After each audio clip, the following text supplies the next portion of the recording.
বন্ধুরা, সরস্বতী পুজো এবং Valentine's day এবার একই দিনে পড়েছে, 14ই ফেব্রুয়ারি 2024। তো চলো আজকে কলকাতা শহরের কিছু সরস্বতী ঠাকুর দেখে আসা যাক এবং রাস্তা দিয়ে যেতে যেতে দেখা যাক কত ভ্যালেন্টাইন কাপলস আমরা দেখতে পারি। তাহলে আমরা প্রথমেই চলে এসেছি দমদম স্টেশনের দিকে। তা দমদম স্টেশন থেকে এবার আমরা মেট্রো ধরবো। মেট্রো ধরে আমরা প্রথমেই যাব ঠিক করেছি শোভাবাজার সুতানুটি।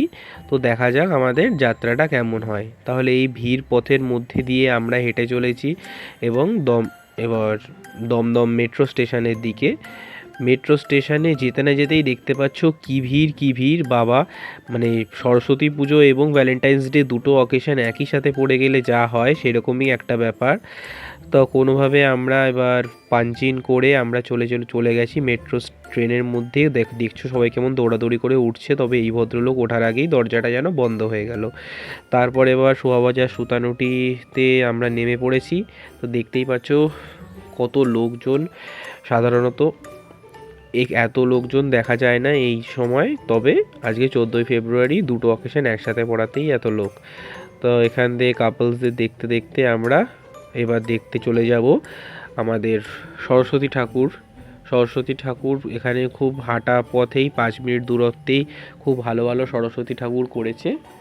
তোমরা যেই দিকেই যাবে শোভাবাজারের মোটামুটি ছোটোখাটো থেকে শুরু করে বড় মাপের সরস্বতী পুজো সব কিছুই হচ্ছে। তো এইখানে আমরা চলে এসেছি, এখানে একটা ক্লাবে সরস্বতী ঠাকুর দেখতেই পাচ্ছ কি সুন্দর মায়ের মুখটা। তারপর আমরা বেরিয়ে পড়লাম আবার পরের ঠাকুর বা প্রতিমা দর্শন করার জন্য। রাস্তাঘাটে দেখতেই পাচ্ছ কাপলসরা কত সুন্দর করে সেজেছে। এই যে রাস্তার মাঝখানে ছোট একটা সরস্বতী মাকেও আবার দেখতে পেলাম। এইবার তারপর আমরা চলেছি একটা বড় ঠাকুর দেখার জন্য। লাইটিং টাইটিং এখনও হয়নি, যেহেতু আমরা দুপুরবেলা গেছিলাম। এইবার এই সরস্বতী ঠাকুরটা আমরা দেখতে এসেছিলাম। দেখছোই কি সুন্দর শিশু সরস্বতী ঠাকুর এখানে করা হয়েছে, রংটা কিন্তু খুব সুন্দর দিয়েছে। এবার আমরা চলে এসেছি বট্টকৃষ্ট পালের বাড়িতে। বট্টকৃষ্ট পাল তোমরা যদি না জানো, 100 বছরেরও পুরনো।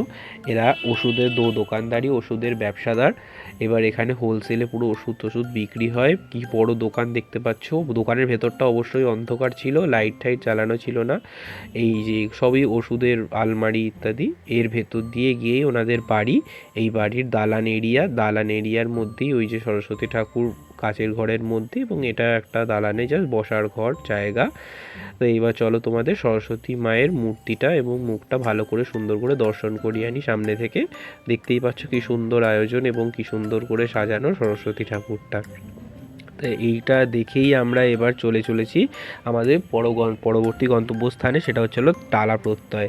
টালা প্রত্যয়ের ঠাকুর আমরা দুর্গা পুজোর সময় সত্যিই সব সময় দেখি এবং খুব সুন্দর এবং বড় করে করেই, সেটা আমরা জানি। তবে এবার চলো দেখে নিই যে সরস্বতী পুজোটা ঠিক কীরকম লেভেলের করেছে। তো এবার আমরা চলেছি, দেখতেই পাচ্ছ কত লোকজন দেখেই হয়তো বুঝে গেছো যে ঠাকুরটা এবং পুজোটা কি বিশাল মানে ব্যাপারের হচ্ছে। সামনেই একটা নটরাজের মূর্তি করেছে এবং উল্টো দিকেই আমাদের প্যান্ডেলটা খুব সুতোর কাজ দিয়ে সুন্দর করে সাজানো। এবং ওই দূরে দেখতে পাচ্ছ ওই যে বৃহৎ মূর্তিটা, ওটাই হচ্ছিল সরস্বতী ঠাকুর। কোনোভাবে ভিড় ঠেলে আমরা এই স্টেজের ওপর উঠেছি। একটা স্টেজের ওপর উঁচু করেই এভাবে করেছিল সরস্বতী ঠাকুরের মূর্তিটা, এভাবেই রাখা আছে।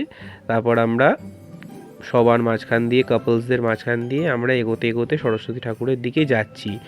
একটা জিনিস দেখে খুবই ভালো লাগলো, ভ্যালেন্টাইন্স ডে থাকা সত্ত্বেও কাপলসরা কিন্তু ভুলে যায়নি যে আজকে সরস্বতী পুজো। তাই ভ্যালেন্টাইন্স ডের মধ্যেও অনেক কাপলকেই দেখলাম সরস্বতী পুজো দেখতে এসছে। তো দেখতেই পেলে তোমাদের অনেকগুলো সরস্বতী ঠাকুর দেখালাম, অনেক কাপলস দেখালাম। আমার চ্যানেলে প্রথমবার এলে নিশ্চয়ই সাবস্ক্রাইব করো এবং ভিডিওটাকে ভালো লাগলে লাইকও করো।